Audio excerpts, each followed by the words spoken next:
Baby ಯಾಕೆ ಹಂಗ್ ನೋಡ್ತಾ ಇದೀಯಾ? ನಿನ್ ದುಪ್ಪಟ್ಟ ಎಲ್ಲೋಯ್ತು? ಬೇಬಿ ಇದಕ್ ದುಪ್ಪಟ್ಟ ಎಲ್ಲ ಬರಲ್ಲ, ಇದೇ ನ್ಯೂ ಫ್ಯಾಷನ್. ಆತರ ಎಲ್ಲ ಏನಿಲ್ಲ, ಹೋಗಿ ಫಸ್ಟ್ ದುಪ್ಪಟ್ಟ ಹಾಕೊಂಡ್ ಹೋಗು. ಅಯ್ಯೋ, ಈ ಜನರೇಷನ್ ಅಲ್ಲಿ ದುಪ್ಪಟ್ಟ ಎಲ್ಲ ಯಾರು ಹಾಕೊಂತಾರೆ?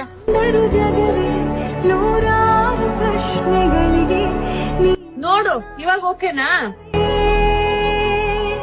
ಏನ್ ಬೇಬಿ ನೀನು ಒಂದ್ ದುಪ್ಪಟ್ಟಾಗೋಸ್ಕರ ಮೂಡ್ ಆಫ್ ಆಗ್ತಿಯಲ್ಲ? ನೋಡೋಣನ್ಯ, ಒಂದ್ ಹುಡುಗಿ ದುಪ್ಪಟ್ಟ ಹಾಕೊಂಡೆ ನೋಡೋರ್ಗೆ ಸಂಸ್ಕಾರ ಇರೋ ಹುಡುಗಿ ತರ ಕಾಣೋದು. ಈ ದುಪ್ಪಟ್ಟ 100 ರೂಪಾಯಿ ಆಗಿರ್ಲಿ 200 ರೂಪಾಯಿ ಆಗಿರ್ಲಿ, ಈ ದುಪ್ಪಟ್ಟ ನೀನ್ ಹಾಕೊಂಡ್ರೆ ನಿಮ್ಮ ಅಪ್ಪ ಅಮ್ಮ ಯಾವತ್ತೂ ತಲೆ ಬಗ್ಸೋ ಅವಶ್ಯಕತೆನೇ ಬರಲ್ಲ. ಅಷ್ಟೇ ಅಲ್ಲ, ಇದ್ ನಮ್ ಸಂಪ್ರದಾಯ ಕೂಡ. ನೀನ್ ಎಲ್ಲೇ ಓಡಾಡ್ಬೇಕಂದ್ರು ಇನ್ಮೇಲೆ ದುಪ್ಪಟ್ಟ ಹಾಕೊಂಡೇ ಬಾ.